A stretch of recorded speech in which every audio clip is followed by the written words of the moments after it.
White captain ejects black billionaire from a flight, regrets it within moments.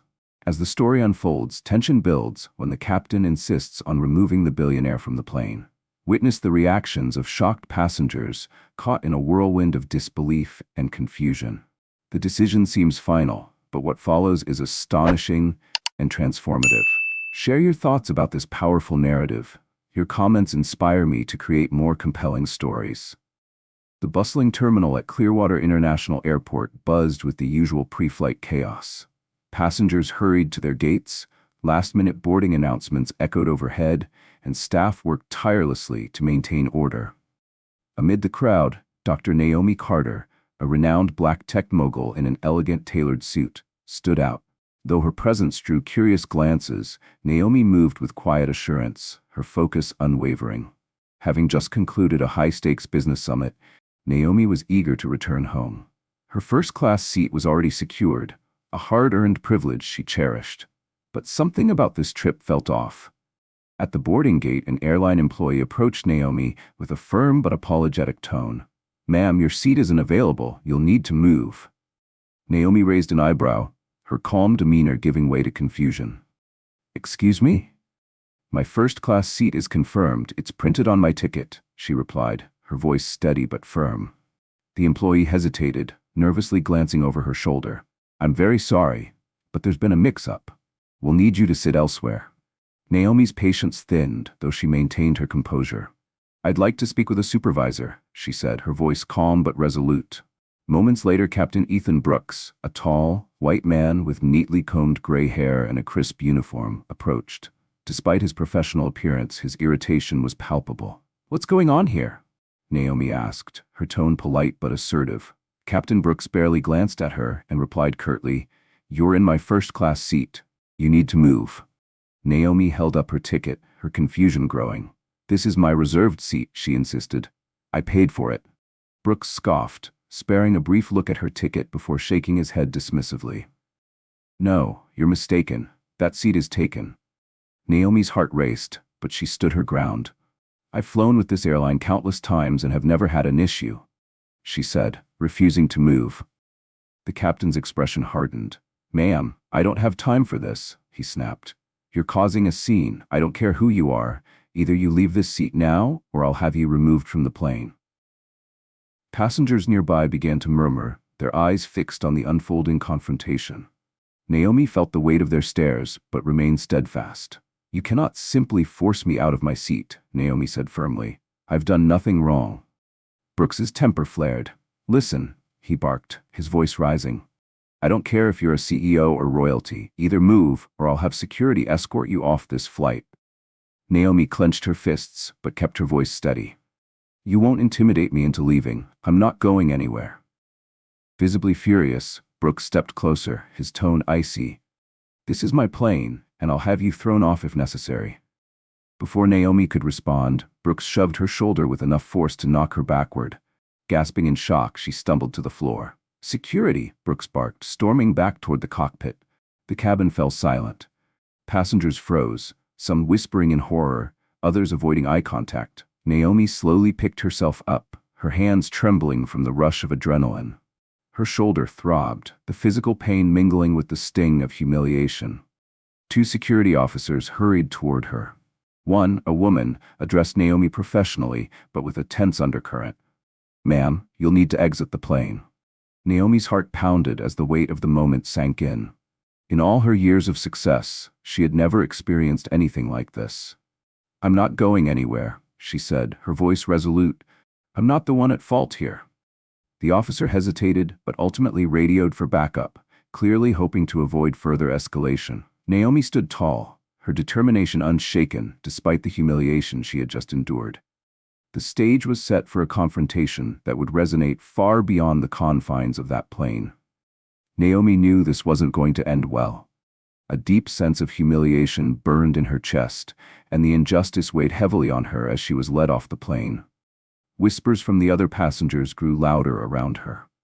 Some murmured words of sympathy, while others seemed to judge her actions, her presence, her very worth. She couldn't hear all the murmurs, but she sensed enough to know the truth. Her blackness had made her a target of Captain Ethan Brooks's fury. As the plane's doors closed behind her with a heavy thud, Naomi found herself standing on the tarmac, feeling small and powerless. But something deep inside stirred, a quiet, long-buried anger she had suppressed for far too long. Now, it rose with a force she couldn't ignore. This wasn't just about a seat on a plane. It was about something much bigger. Watching the plane taxi down the runway, her phone buzzed in her pocket. She pulled it out, her hand still trembling, and saw the name on the screen. Victor Carter. Her father. CEO of one of the world's leading tech conglomerates and a pioneer for black entrepreneurs, Victor had fought countless battles to rise to the top. Naomi hesitated, knowing that answering the call would set her father's protective instincts into motion. Was this the right step? She wasn't sure. But as the sting of the moment lingered, she finally hit the green button and lifted the phone to her ear. "Daddy, something happened," she said, her voice steady but edged with emotion. "You need to hear this." As the words spilled from her lips, Naomi glanced back at the plane. She knew this was just the beginning of something far bigger than she had anticipated. Sitting in the terminal, Naomi tried to piece everything together. Her hands still trembled slightly as she gripped her phone. The weight of humiliation was crushing. How could this happen to her? A woman who had built a name for herself, who had earned everything she had. She had followed all the rules, reserved her seat, arrived early, complied with every protocol. Yet, Captain Ethan Brooks had decided she didn't belong. The disdain in his actions left a bitter taste in her mouth. This wasn't just about the seat. It was about being treated as though she didn't matter, as though she didn't deserve to exist in that space. Her phone rang again, the screen lighting up with a number she recognized immediately. It was Victor's assistant. Naomi hesitated but answered, her voice shaky. "Hello? Miss Carter," the assistant said in a calm but urgent tone. "Your father wants to speak with you. He's already been informed about the incident, and he's very upset." Naomi's stomach clenched. She knew her father well. Victor's temper was always measured, but injustice ignited a fire in him that few dared to confront. "Put him through," she said, trying to steady her voice. The line clicked, and Victor's voice came through, calm but commanding as always. "Naomi," he said, "tell me everything." She took a deep breath, determined to keep her emotions in check. "Daddy, it's absurd," she began. "I was treated like I didn't belong on that plane. The captain, Captain Ethan Brooks, pushed me out of my seat, in front of everyone." There was a pause on the other end, and Naomi could hear Victor's steady breathing. When he spoke again, his tone had shifted, carrying an edge of restrained fury. "Start from the beginning. I need every detail." Naomi recounted the ordeal, explaining how Brooks had approached her with thinly veiled disdain, demanding she leave her first-class seat. When she refused, he physically shoved her to the floor. The hardest part for Naomi to recount wasn't the captain's aggression. It was the silence from the other passengers. No one had stepped in. No one had spoken up. They had simply watched. Victor's voice came through again after a long pause, his tone firm and steady. "Naomi, listen to me. You don't need to handle this alone. Gather your things and leave the airport. I'll take it from here." She could hear the barely contained anger simmering beneath his words. Victor Carter, a man who had spent his life advocating for equality and justice, was more than upset. He was livid. Victor Carter had climbed to the top of the tech world, shattering barriers as a black entrepreneur and visionary. Though he had achieved unimaginable success, he had never forgotten where he came from. Now, his daughter, a woman who had built her own empire, had been treated as though she didn't belong. "Thanks, Dad," Naomi said quietly, the weight of his promise settling over her. As the call ended, she looked around the terminal. Airline staff went about their work as though nothing unusual had happened. Naomi felt the simmering anger inside her grow stronger. This wasn't just about her. It was about a broken system that needed to be confronted, and now, with her father's support, she knew she was about to fight back. Naomi exhaled deeply and nodded, though her father couldn't see her. "Okay, I'll stay in touch. Thanks, Dad." Ending the call, she gathered her belongings and began walking toward the airport exit, her pace slow and deliberate. Her mind swirled with disbelief. How could Captain Brooks treat her this way? What made anyone think such behavior was acceptable? Was it because she was black? Was it because she was a woman? The answers eluded her, but the pattern was clear. This wasn't just a random act of disrespect. It was a symptom of something deeply systemic. Meanwhile, at Sky Airlines corporate headquarters, the situation was spiraling. The CEO, Edward Grant, received a critical call from his assistant. "Mr. Grant, we've got a situation involving a passenger, Dr. Naomi Carter. It's serious." Grant's expression darkened. "What happened?" The assistant hesitated, clearly nervous. "Captain Brooks forcibly removed her from her seat." Grant's eyes widened. "Forcibly? What exactly do you mean by that?" As the assistant explained the incident, Grant felt his stomach tighten. Naomi Carter wasn't just any passenger. She was the daughter of Victor Carter, one of the most influential black tech moguls in the world. If this story became public, it could spell disaster for the airline. The thought of the optics alone, a wealthy black woman being physically removed from a first-class seat by a white captain, was a PR nightmare waiting to explode. Grant pinched the bridge of his nose. "We need to tread carefully," he murmured, pacing in his office. "Where is Brooks now?" "He's still on the plane," the assistant replied, "but we've pulled him aside. He doesn't know who the passenger was yet." "Good. Let's keep it that way for now," Grant instructed. "Get him off the plane immediately and inform PR. We need to start damage control." Still oblivious to the storm brewing, Captain Brooks returned to the cockpit. His mind buzzed with frustration, but he saw himself as simply doing his job.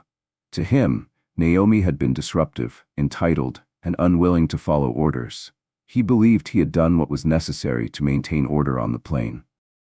When the flight landed, however, Brooks and the crew were escorted into a private room, away from the passengers. There, the airline's operations chief, Denise Fowler, met him. Her normally composed demeanor was strained. "Captain Brooks," Denise began, her tone clipped, "I need you to come with me." Brooks frowned, puzzled. "What's going on?" "We need to discuss the incident with Dr. Naomi Carter. Please come immediately." The name meant nothing to Brooks at first, and he followed Denise down the narrow corridor. But as they walked, he noticed the tension in the air. Staff avoided making eye contact, their nervous energy palpable. By the time they reached the office, the atmosphere had shifted entirely. Brooks could feel the weight of something far bigger than a simple passenger complaint. When the door closed behind him, Edward Grant was waiting. "You have no idea who you've tangled with," Grant said, his voice cold and deliberate. The words hit Brooks like a brick wall. Meanwhile, Naomi sat in her home office, her face illuminated by the soft glow of her phone. She had always faced challenges head-on, addressing issues with grace and determination. But this was different. This wasn't just a misunderstanding with an ill-tempered captain. This was personal. The humiliation, the outright dismissal, and the lack of humanity in the way she had been treated weren't isolated incidents. They were threads in a much larger tapestry of systemic injustice. Hearing her father's name mentioned during the corporate discussions at Sky Airlines sent chills down Naomi's spine. Victor Carter's reputation was formidable. While she had always preferred to keep a low profile, building her billion-dollar tech empire on her own merit, it was clear that Captain Brooks hadn't realized who he was dealing with. Perhaps if he had known her background, he might have acted differently. But now, Naomi was faced with a choice. Taking a deep breath, she dialed her father's number. "Daddy," she began, her tone calm but tinged with frustration. "Something happened on that plane today. I need you to listen." Victor Carter, a man known for his unshakable resolve, listened intently. Naomi could hear the familiar sound of his pen tapping against his desk, a small, steady rhythm he used when processing difficult news. "Tell me everything," Victor said, his voice low but commanding. Naomi recounted the events in detail. She described how Brooks had approached her with condescension, how he had dismissed her boarding pass, and how he had shoved her to the floor when she refused to give up her seat. The hardest part for Naomi to share wasn't the physical aggression, it was the inaction of the other passengers. Not one person had intervened. The cold acceptance of what had happened was almost as painful as the act itself. Victor remained silent for a long moment after she finished. Naomi could feel his anger simmering beneath the surface, his calm exterior belying the fire that she knew was there. "You don't have to face this alone," Victor finally said. "Leave the airport. I'll take it from here. Thanks, Dad, Naomi replied softly. As the call ended, Naomi stared at her phone. The anger within her burned hotter now. This wasn't just about her. This was about a system that needed to be confronted and changed. And she was ready to fight back. Victor Carter leaned back in his chair, his fingers steepled as he absorbed his daughter's account. His normally measured demeanor was undercut by an edge of barely contained fury. He did what? Victor's voice was calm, but Naomi could hear the anger simmering beneath the surface. He shoved me out of my seat, Dad, Naomi replied, her voice steady but with a hint of defiance. And no, I didn't fight back. I just left the plane. But this isn't just about me. It's about everything wrong with how people like me are treated, especially in places like that. It's about racism and disrespect. He looked at me and decided I didn't belong. Victor closed his eyes, feeling the weight of her words. Racism was nothing new to him. He had faced it all his life, fighting against it as he built his empire. But this was personal. His daughter had been humiliated in public by someone who should have acted with professionalism and respect. Naomi, Victor said firmly, I'll handle this. Don't worry. I'll make sure he knows exactly who you are. Naomi hesitated. While she knew her father's influence was powerful, she had always tried to forge her own path, independent of his shadow. I don't want to cause a scene, Dad, she said softly. I just want to be treated like everyone else, with respect. Victor's tone softened, but his resolve didn't waver. I understand, sweetheart, but you don't have to accept this kind of treatment. No one should. This isn't just about one rude captain. It's about a system that sees black people as lesser. You'll never have to deal with this again. I promise you that. For the first time since the incident, Naomi felt a weight lift. Her father's promise wasn't just comforting, it was a declaration. When Victor Carter took action, the ripple effects would be felt far beyond the airline. Thanks, Dad, Naomi said quietly. Just make sure this doesn't happen to anyone else. Victor's voice softened. You're my daughter, Naomi. I'll make sure it never happens again. You'll see. As the call ended, Naomi sat back, staring at her phone screen. She trusted her father to take action, but her thoughts drifted to the countless others who might have faced similar treatment. People without someone like Victor Carter to stand up for them. She couldn't just let it go. She wasn't only a victim, she was a force for change. With resolve, she picked up her phone and dialed her lawyer. If this was going to be more than a personal matter, she needed to act quickly. Across the city, Captain Ethan Brooks sat at his desk in the cockpit, unaware of the storm that was brewing around him. His day had been filled with routine paperwork and pre-flight checks. The incident with Naomi Carter barely registered in his mind. To him, she was just another difficult passenger who didn't understand how things worked. He believed he had done his job, maintaining order on the flight. As he scrolled through his emails, a subject line caught his attention. Passenger complaint, Dr. Naomi Carter. Brooks barely skimmed the email before dismissing it. In his mind, the issue was resolved. He had acted within his authority, and that was the end of it. What Brooks didn't realize was that this wasn't just a routine complaint. The CEO of Sky Airline, Edward Grant, had already been briefed on the incident, and Victor Carter had made calls to escalate the situation. This was no longer about a single disgruntled passenger. It had become a full-blown PR crisis for the airline. If the story of how a black billionaire was treated like she was disposable became public, the consequences could be catastrophic. Later that morning, Brooks was summoned to the CEO's office. The message was simple. We need to discuss what happened today. You're in serious trouble. Meanwhile, Naomi sat in the airport lounge, tapping her fingers nervously on the armrest. She hadn't received any official word from the airline yet, but she could feel the tension in the air. What had happened on that plane was degrading and dehumanizing, but one thing was clear. Captain Brooks had made a terrible mistake. Across town, Brooks enjoyed his usual breakfast at a diner, oblivious to how drastically his life was about to change. He skimmed the morning paper, contemplating his day ahead. He had a flight scheduled and couldn't stop replaying the incident with the black woman who had refused to give up her seat. In Brooks's mind, he had simply done his job, ensuring order on his plane. But that confidence was about to shatter. Back at Sky Airlines headquarters, the office buzzed with urgent activity. No one had anticipated the level of fallout this incident could create. Naomi Carter wasn't just another passenger. She was the daughter of Victor Carter, a man whose name carried weight in every corner of the corporate world, and the airline was about to learn just how heavy that weight could be. Naomi Carter wasn't just any passenger. She was the daughter of Victor Carter, one of the most successful black entrepreneurs in the country. As news of her ordeal began to spread, the PR team at Sky Airlines scrambled to contain the fallout. Angry calls were already pouring in, but they knew the worst was yet to come. In the conference room, Sky Airlines PR lead, Catherine Hale, a commanding woman in her 40s, addressed her team with an air of urgency.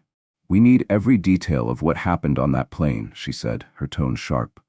"This isn't just a customer service issue. It's a potential lawsuit, and the last thing we need is a PR disaster."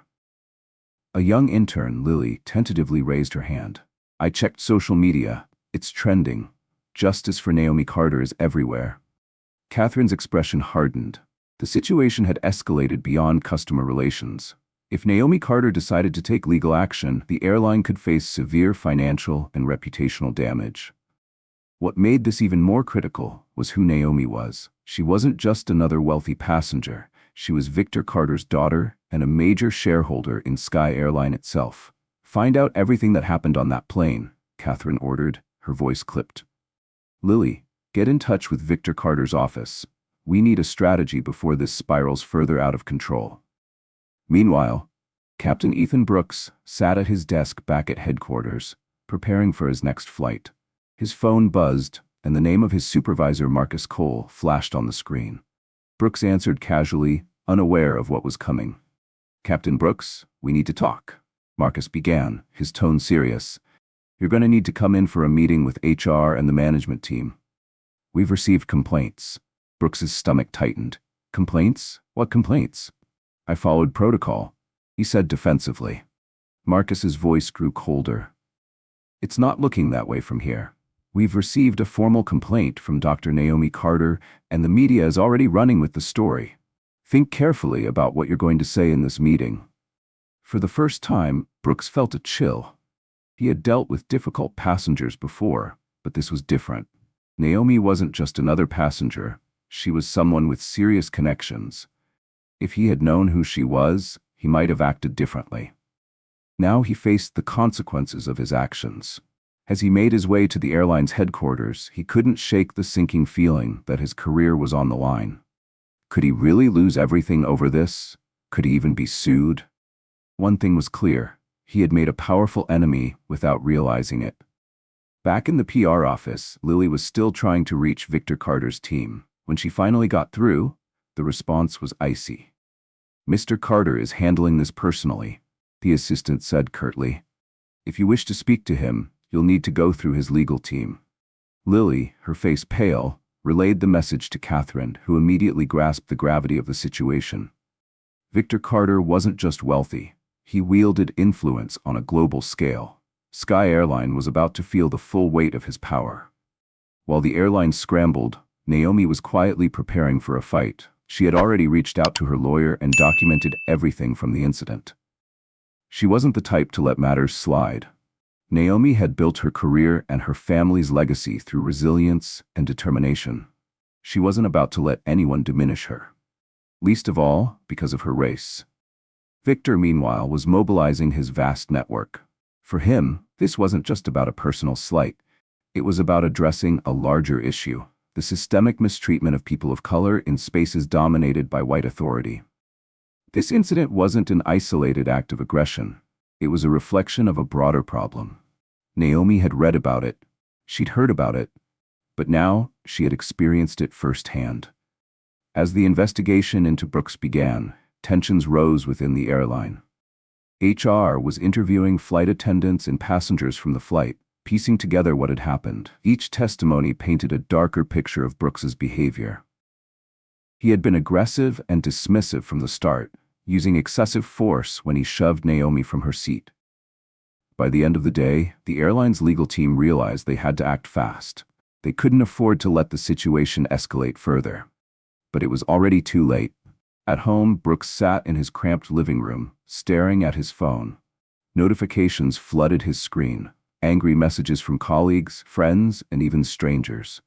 He had handled pressure before, but this felt different. The world seemed to have turned against him. Brooks told himself he had done nothing wrong. After all, wasn't it Naomi's behavior that had disrupted the flight? But deep down, he began to feel the weight of what he had done. The next morning, Brooks was summoned to a meeting with HR. His hands trembled as he prepared for the conversation that could change his life forever. Unbeknownst to him, the airline's leadership was already moving to contain the damage. But Naomi Carter and her father weren't interested in apologies. They wanted accountability. And they weren't going to stop until they got it. Captain Ethan Brooks believed he had done his job. To him, Naomi Carter was a passenger refusing to comply, and he had maintained order on the plane. But as the day progressed, doubt began to creep into his mind. The phrase racial discrimination echoed uncomfortably. Brooks had heard whispers that Naomi's father, Victor Carter, was now involved. What if this wasn't just about him and Naomi? What if it was about something much bigger, something he hadn't fully understood?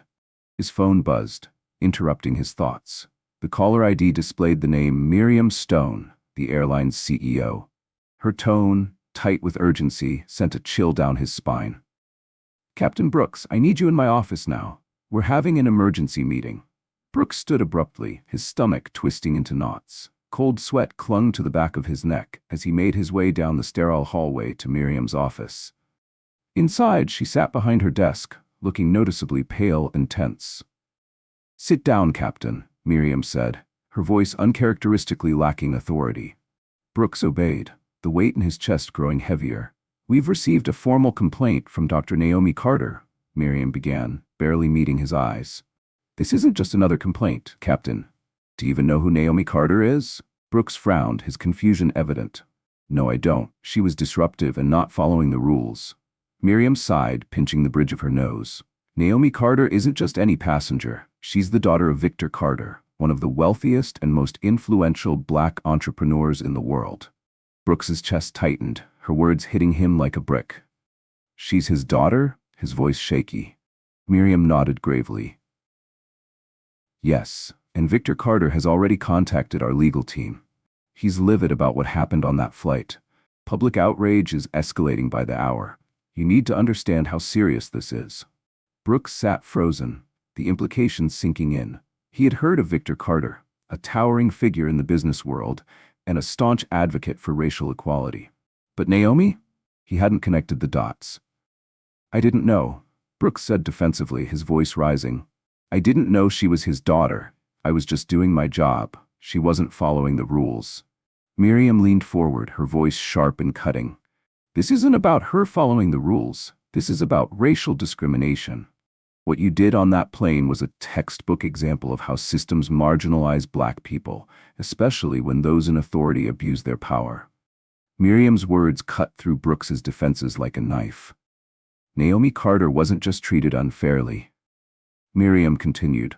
She was treated as though she didn't belong in first class because of her race. You can't brush this off as a simple misunderstanding. Brooks opened his mouth to protest, but Miriam silenced him with a sharp gesture. "Captain, we have a serious problem. You're an experienced pilot, but you crossed a line that we cannot defend. You've created a situation we cannot control." She paused, her expression hardening. "Effective immediately, you're suspended pending a full investigation." Brooks felt his face flush. "Suspended?" he repeated barely above a whisper. "This could ruin my career, my reputation, my life." The confidence he had once carried crumbled, replaced by desperation. "I didn't mean for this to happen," he muttered weakly. Miriam's tone didn't soften. "This isn't just about you, Captain," she said coldly. "This is about power, privilege, and accountability. The Carter family isn't going to let this go, and neither is the public. You've started something that could destroy this airline if we don't handle it correctly. Do you understand the gravity of this?" Brooks nodded numbly, his thoughts a chaotic blur. Naomi Carter wasn't just another passenger. She was a symbol, and her father was one of the most powerful men in the world. He had walked into a storm without realizing it. "We'll contact you with next steps," Miriam said. standing to signal that the meeting was over. For now, stay out of the spotlight. The press is already circling. As Brooks left the office, his heart pounded. The sterile hallways felt suffocating as the weight of what had happened crashed down on him. This wasn't just a complaint. It was the beginning of a reckoning that could ruin him. Meanwhile, Naomi was stepping into a new reality. She was no longer just a passenger. She had become the face of a movement against systemic racism. The media frenzy surrounding Naomi grew by the hour. She hadn't intended for her flight to spark such widespread outrage, but the public had latched on to her story. She was now a symbol of resilience, a woman who stood against injustice. Victor Carter, working tirelessly behind the scenes, coordinated with his legal and PR teams. His fury wasn't just about the humiliation his daughter had endured. It was about how Captain Brooks had dismissed her, a black woman, as though she didn't belong in the seat she had rightfully paid for. Victor had no intention of letting this slide. He was already preparing statements and planning legal action against the airline. Naomi, sitting in her father's office, tried to steady her emotions. "I can't believe this happened," she said quietly, her voice tinged with frustration. Victor placed a reassuring hand on her shoulder. "We'll make sure it never happens again," he said firmly. For Naomi, this wasn't just about what had happened to her. It was about confronting a system that had been broken for far too long. She was ready to fight, not just for herself, but for everyone who had ever been made to feel like they didn't belong. "Dad," Naomi said, her voice trembling with anger. "I was just sitting in my seat. He had no right to touch me, no right to push me like that." Victor Carter reached for her hand, his tone soft yet resolute. "I know, sweetheart, but you need to understand, this isn't just about you. This is about every black person who's ever been treated like they didn't belong. This is about a system that allows people like Brooks to think they can act this way without consequence, and we're going to make sure that changes." Naomi nodded, absorbing her father's words. She understood the bigger picture, but the personal humiliation still stung. "It's so demeaning," she whispered. "I never wanted this kind of attention." Victor gave her hand a reassuring squeeze. "I know, but sometimes we don't get to choose. This isn't just a fight for you, it's for everyone who's ever faced this kind of injustice, and we won't let it slide." Meanwhile, Captain Ethan Brooks sat in his living room, staring at the television. Every channel was replaying the video of him shoving Naomi from her seat. Social media had erupted with hashtags like "Justice for Naomi Carter" and "Tash Racial Discrimination in the Skies." The outrage was palpable. To the public, this wasn't just about one flight. It was about the broader mistreatment of black individuals, even those in positions of privilege. Brooks muttered to himself, still trying to justify his actions. "I was just doing my job." She was out of line. But as the backlash grew, he began to realize this wasn't something he could shrug off. Naomi, on the other hand, was channeling her anger into action. Determined to ensure no one else would endure what she had, she began planning her next steps with Victor's support. "This isn't just about me," she told her father. "It's about sending a message that this kind of behavior won't be tolerated." Her phone buzzed constantly with messages of support from friends, colleagues, and strangers. But Naomi stayed focused on what mattered: accountability. She contacted her lawyer, gathered witness statements, and reviewed every detail of the incident. This wasn't just about seeking justice for herself. It was about standing up for every marginalized voice that had ever been silenced. Victor, ever the strategist, reminded her, "We need to approach this carefully. It's about more than one captain or one airline. This is about dismantling a system." Together, Naomi and Victor prepared for the next phase. The evidence they collected painted a damning picture of Captain Brooks's actions and the airline's initial response. At a press conference held in a crowded room of flashing cameras, Naomi stood beside her father. With her voice unwavering, she delivered a powerful statement. "What happened to me on that flight wasn't a mistake. It wasn't a misunderstanding. It was racism, plain and simple," she declared. The room fell silent as her words resonated. "Captain Brooks didn't see me as a person," she continued. "He saw me as someone who didn't belong, and that's the problem we're here to address." Her words carried the weight of centuries of inequality, and the audience listened intently. The response was overwhelming. Support poured in from around the world, with people rallying behind Naomi's call for accountability. Sky Airlines scrambled to manage the fallout, issuing public apologies and promising internal investigations. But Naomi wasn't satisfied with empty promises. "We need real change," she told Victor. "Not just for me, but for everyone who's ever been treated this way." Victor nodded, proud of his daughter's resolve. Together, they planned their next move, knowing the fight was far from over. As the story unfolded, Brooks faced the harsh reality of his actions. The video footage, witness testimonies, and public backlash painted an undeniable picture of his misconduct.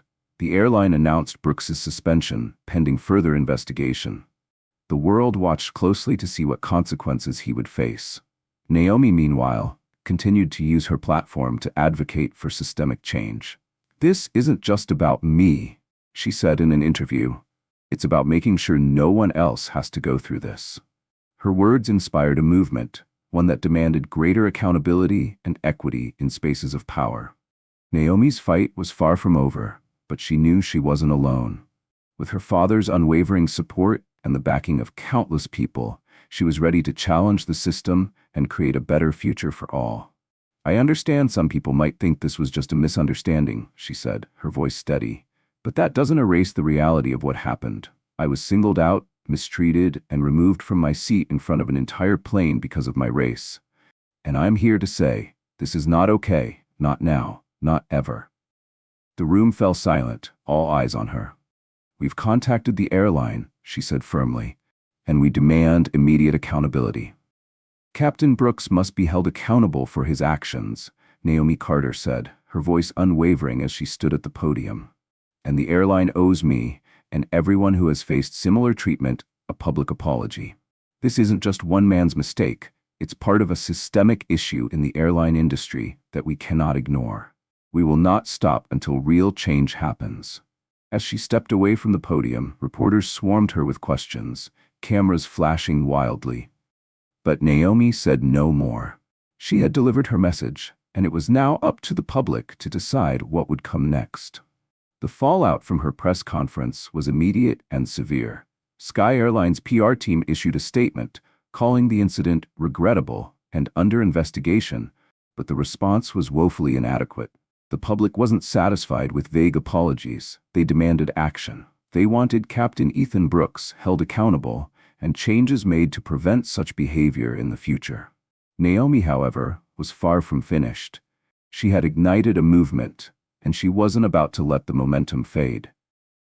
When the court date arrived sooner than expected, Naomi found herself at the center of a media storm. Coverage of the incident had only intensified in the weeks leading up to the trial, with the public learning more about Brooks, Sky Airline, and Naomi herself. Support from her family, friends, and colleagues fortified her. But the real battle was just beginning. Standing outside the courthouse, her father Victor by her side, Naomi took a deep breath. Every step they took was captured by cameras, every glance and word scrutinized.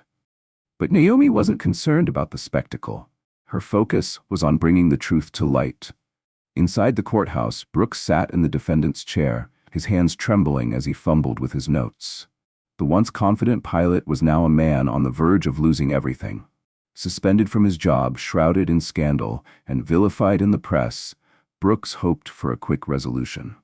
But deep down, he knew better. His career, reputation, and future were hanging by a thread, and this case was about far more than just him. Across the aisle, Naomi adjusted her sleek navy suit and took her seat. The tension in the air was palpable, as whispers rippled through the room. Some voices carried support, while others murmured doubts or criticism. Naomi remained unfazed. She was determined to define her own narrative.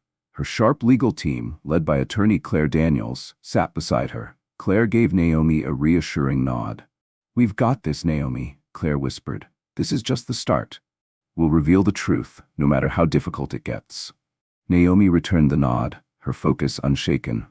She was here not just for herself, but for everyone who had been wronged by systems of power and prejudice. When the judge, the esteemed Evelyn Marks, entered the courtroom, all fell silent. Known for her fairness and unwavering commitment to justice, Judge Marks called the session to order. Naomi's heart raced, but her resolve never wavered. Claire opened the case with a powerful statement. Your Honor, members of the court, my client, Dr. Naomi Carter, suffered blatant racial discrimination at the hands of Captain Ethan Brooks. On that day, despite having a valid first-class ticket, Dr. Carter was forcibly removed from her seat and humiliated in front of passengers solely because Captain Brooks decided she didn't belong. This was more than unprofessional conduct. It was a violation of her rights. As Claire outlined the events, Naomi felt the weight of every gaze in the room. She stayed composed, even as her mind replayed the humiliating incident. Claire pressed on. This wasn't just disrespect, it was targeted discrimination. Captain Brooks didn't even know who Dr. Carter was, a tech entrepreneur, philanthropist, and the daughter of Victor Carter, a man who has shattered countless barriers for Black professionals. But even if she weren't any of those things, she still deserved to be treated with dignity and respect. At the mention of Victor, the room shifted. The powerful dynamic between privilege, prejudice, and accountability became impossible to ignore. Brooks's defense attorney, Patrick Hayes, rose to dismiss the claims. The captain acted within protocol, Hayes argued. This was a case of a passenger refusing to comply with standard procedures, not a matter of race. Naomi's voice cut through Hayes's words like steel. You don't get to call it a misunderstanding, she said, calm but firm. You don't get to erase what this was. I was singled out because I'm Black. My father built everything he has to ensure people like me don't have to face this kind of discrimination, and I refuse to let anyone, including you, dismiss that truth. The courtroom fell silent, Naomi's words reverberating with undeniable power. Hayes hesitated, but pressed on, claiming a lack of evidence for racial bias. Claire quickly countered. The surveillance footage and passenger testimonies speak volumes, Your Honor.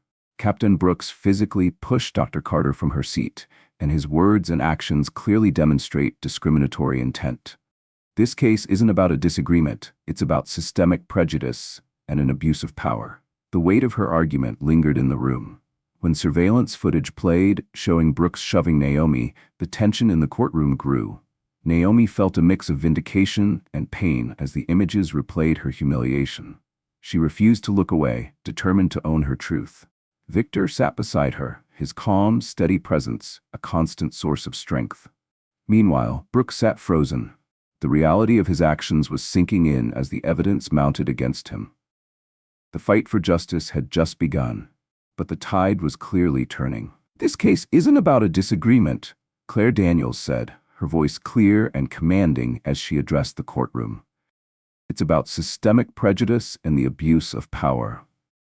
The energy in the room shifted again as Claire methodically presented Naomi Carter's story, underscored by an array of facts and evidence.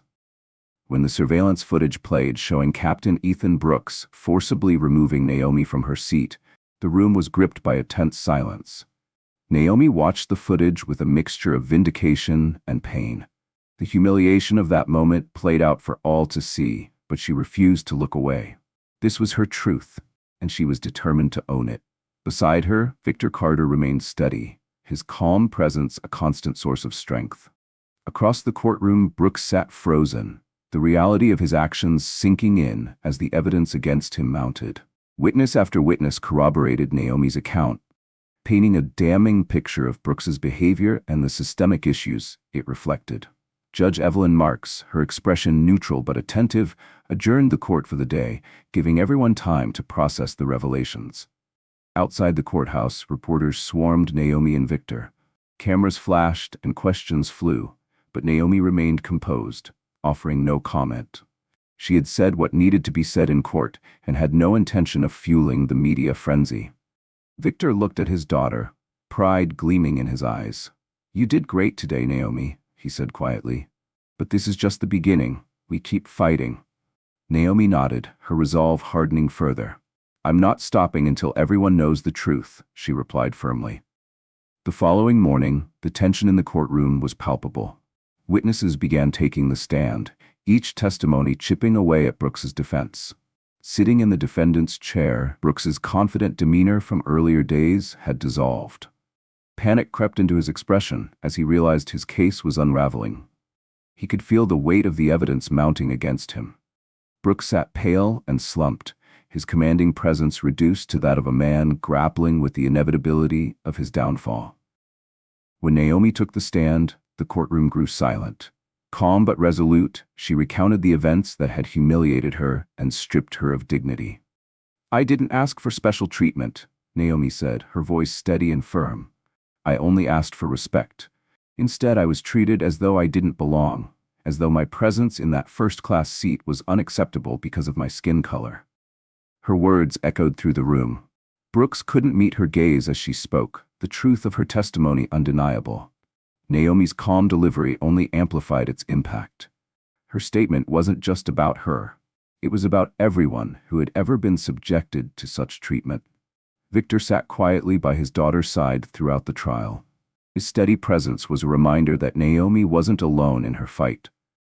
He knew the challenges of dismantling systemic injustices, but he also understood the power of truth. The jury's deliberation was agonizingly long, with tension mounting in the courtroom with each passing minute. Finally, the judge returned, and the room fell silent. Adjusting her glasses, Judge Marks addressed the court. After careful review of all evidence presented, she began, her voice clear and deliberate, "The jury has reached a verdict." Naomi held her breath as the words hung in the air. "We find Captain Ethan Brooks guilty of racial discrimination and assault." Naomi's breath caught in her chest as the verdict reverberated through the room. It was a victory, not just for her, but for countless others who had faced similar injustices. She looked at her father, whose calm exterior belied the pride she could see in his eyes. The courtroom buzzed as Judge Marks continued, outlining the consequences. Captain Brooks would face penalties for his actions, and Sky Airline would be required to implement systemic changes to address racial bias. Naomi felt a sense of vindication. She had fought back and won, not just for herself, but for everyone who had ever been made to feel like they didn't belong. As she left the courthouse with Victor by her side, the flashing cameras and shouting reporters couldn't dim the sense of accomplishment she felt. "We did it," Victor said softly, placing a hand on her shoulder. Naomi nodded. "This isn't just a win for me. It's a step toward something bigger," she replied. Naomi's case became a turning point, sparking widespread conversations about systemic racism and accountability in the airline industry. She continued to use her platform to advocate for change, ensuring that her fight wasn't just a personal victory, but a movement for equity and respect. "This isn't over," Naomi said in an interview. "This is about making sure no one else has to endure what I did. It's about creating a world where respect is universal, not conditional." Her fight wasn't over, but Naomi knew she wasn't alone. With her father's unwavering support and the backing of countless people inspired by her story, she was ready to keep pushing for a better, more just future. The courtroom buzzed with murmurs as Judge Evelyn Marks continued delivering the sentence. "Captain Ethan Brooks, you are hereby sentenced to 12 months in prison for your actions. Furthermore, Sky Airline will face a civil lawsuit, and you will be permanently barred from employment in the aviation industry." Brooks's face twisted in disbelief, his eyes darting toward his lawyer in desperation, searching for a lifeline that didn't exist. The quiet murmurs in the room turned into audible reactions. Some people cheered softly, while others whispered in shock. Brooks's lawyer attempted to speak, but Judge Marks silenced him with a firm hand. "This court will hear no further discussion," she said decisively. Naomi Carter sat quietly, an overwhelming sense of calm washing over her as the weight of the verdict settled in the room. It was over. She had fought back and won. The system that had failed her before had, at last, delivered justice. As she stood, Naomi felt the eyes of the courtroom on her. But this time, those gazes didn't weigh her down. She had stood up, spoken her truth, and proven that justice was possible. Victor placed a hand on her shoulder, his voice soft but filled with pride. "We did it," he said. "But remember, this isn't just about you. It's about everyone who has ever been silenced. Today, we've shown them that their voices matter." Naomi nodded, her throat tight with emotion. She wanted to say something, but the words wouldn't come. Instead, she gave her father a small, grateful smile. As they left the courtroom together, cameras flashed, reporters shouted questions, and the world watched. Naomi walked with her head held high, her eyes set on the future. This wasn't just about her. And it never had been. It was about showing that, no matter how deeply rooted injustice might be, it could be confronted and overcome. Behind her, Captain Brooks was escorted from the courthouse in handcuffs, his head hung low, his once proud shoulders now slumped in defeat. Reporters trailed after him, shouting questions he couldn't answer. Naomi didn't watch him go. She felt no sympathy for a man who had humiliated her and disregarded her humanity. He had seen her as less than, but now the world knew otherwise. Naomi and Victor stepped into their car, the doors closing with a soft thud that separated them from the chaos outside. As the vehicle pulled away, Naomi gazed out the window, watching the courthouse fade into the distance. The magnitude of what had happened began to sink in. She had faced humiliation, discrimination, and public scrutiny, but she had emerged stronger. "What's next, Dad?" Naomi asked, her voice steady but contemplative. Victor smiled warmly. "We keep moving forward," he replied. "We fight for the next person who needs help. We fight for justice. We fight for change." Naomi nodded, a renewed sense of purpose lighting up within her. She had made a difference, but she knew there was still more work to be done. As the car moved through the city, Naomi resolved to use her voice and platform to ensure that no one else would ever have to endure what she had faced. The screen fades to black as the car drives off, leaving the courthouse and the crowd behind. The faint sound of the engine fades into silence, followed by a simple but powerful message. We celebrate stories that honor courage, resilience, and the pursuit of justice. Together, we stand against all forms of discrimination and inequality. Thank you for standing with us in the fight for inclusion and equality.